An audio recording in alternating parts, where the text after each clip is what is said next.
এই পৃথিবীতে এমন কিছু জায়গা আছে যেখানে মানুষ কখনোই পৌঁছাতে পারে না। চোখে দেখা যায় না, কিন্তু হৃদয় দিয়ে অনুভব করা যায়। আজ আমি আপনাদের শোনাব এক মানব শিশুর গল্প, যে ভুল করে ঢুকে পড়েছিল পরীদের রাজ্যে। একটা ছোট গ্রাম, সবুজ মাঠ, পাখির ডাক আর বিকেলের নরম রোদ। এই গ্রামেই থাকত এক ছোট ছেলে, তার নাম ছিল আরিন। মা, আমি একটু খেলতে যাচ্ছি, বেশি দূরে যাব না।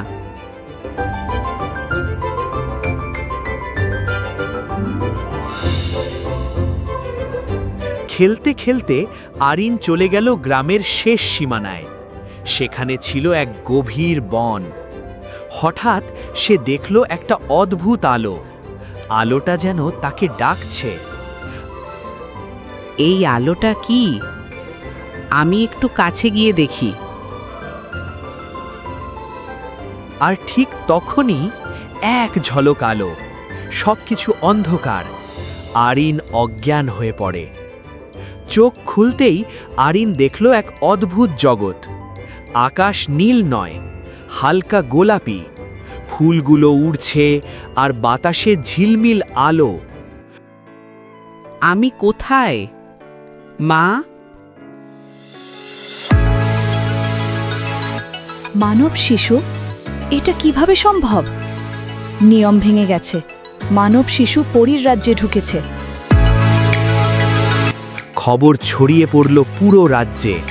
পরীরা ভয় পেতে লাগল, কারণ তারা জানত একটা প্রাচীন ভবিষ্যৎবাণী। সোনালী দরবার, মাঝখানে বসে আছেন পরী রানী। ভবিষ্যৎবাণীতে লেখা আছে, যেদিন মানব শিশু পরীর রাজ্যে পা রাখবে, সেদিন রাজ্যের আলো নিভতে শুরু করবে। তাহলে কি আমরা সবাই বিপদে? ভয়ই সবচেয়ে বড় বিপদ। এক ছোট পরী, লুনা, চুপচাপ আরিনের পাশে এসে বসে। তুমি ভয় পেও না, আমি আছি। আমি বাড়ি যেতে চাই, আমার মা অপেক্ষা করছে। আমি জানি, কিন্তু এখানে আসা তোমার দোষ না। দিন যায়, আরিন আর লুনার বন্ধুত্ব গভীর হয়। হাসি, গান আর গল্প। কিন্তু রাজ্যের আলো ধীরে ধীরে কমতে থাকে। ফুল শুকিয়ে যায়, জাদু দুর্বল হয়।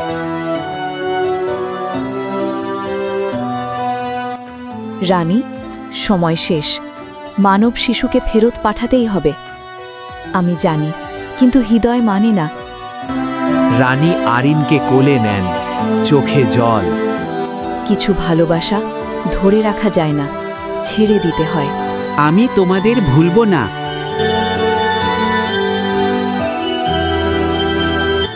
আলো ঝলকায়, আরিন ফিরে আসে মানুষের জগতে, মায়ের কোলে। মা, আমি স্বপ্নে পরীদের দেখেছি। স্বপ্ন নয়, কিছু গল্প বাস্তবের থেকেও সত্য হয়। ভালোবাসা মানেই ধরে রাখা নয়, ঠিক সময় ছেড়ে দিতে শেখা। এমন গল্প পেতে চ্যানেলটি সাবস্ক্রাইব করুন।